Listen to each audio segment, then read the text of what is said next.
ஓம் சுவாமியே சரணமையப்பா. அற்புதமான மண்டல காலத்துல நம் ஐயப்பனை பற்றி நாம் அறிந்த மற்றும் அறிந்திராத பல சுவாரஸ்யமான தகவலை பார்த்துட்டு வரோம்.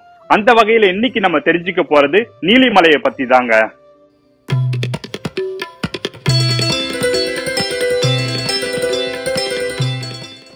நீலிமலை ஏற்றம் சிவபாலனும் ஏற்றிடுவார், காலமெல்லாம் நமக்கே அருள்காவலனாயிருப்பார் என்ற பாடல் வரிகளுக்கு ஏற்ப இந்த மலையில் ஏறுவதும் கரிமலையில் ஏறுவது போலவே மிக கடினம்.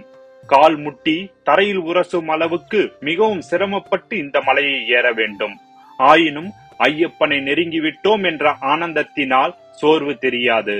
தேகபலம் தா பாதபலம் தா, தேகபலம் தா பாதபலம் தா, தேகபலம் தா என்றால் அவரும் தேகத்தை தந்திடுவார், பாதபலம் தா என்றால் அவரும் பாதத்தை தந்திடுவார், நல்ல பாதையை காட்டிடுவார்.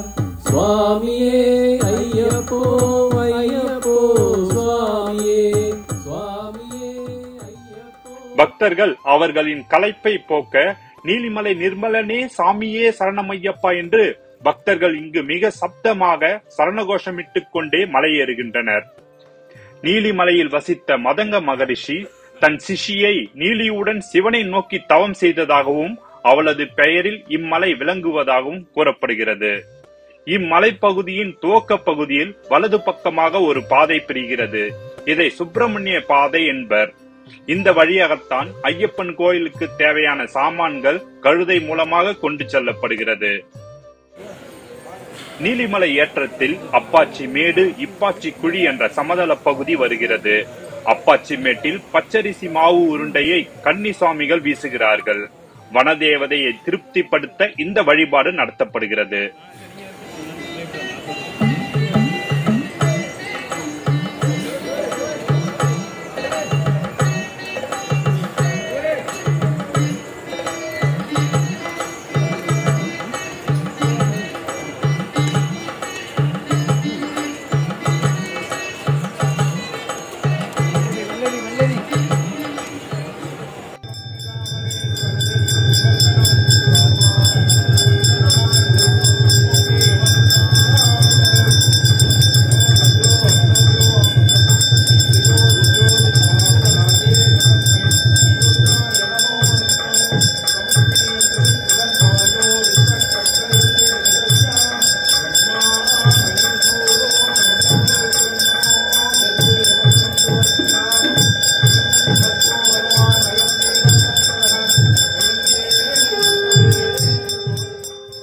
இந்த வீடியோ பற்றி உங்களுடைய கருத்துக்கள் வரவேற்கப்படுகின்றன.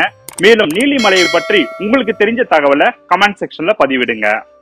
அடுத்த பதிவுல சபரி பீடத்தை பற்றிய முக்கிய தகவலோடு மீண்டும் சந்திப்போம். ஓம் சுவாமியே சரணமையப்பா.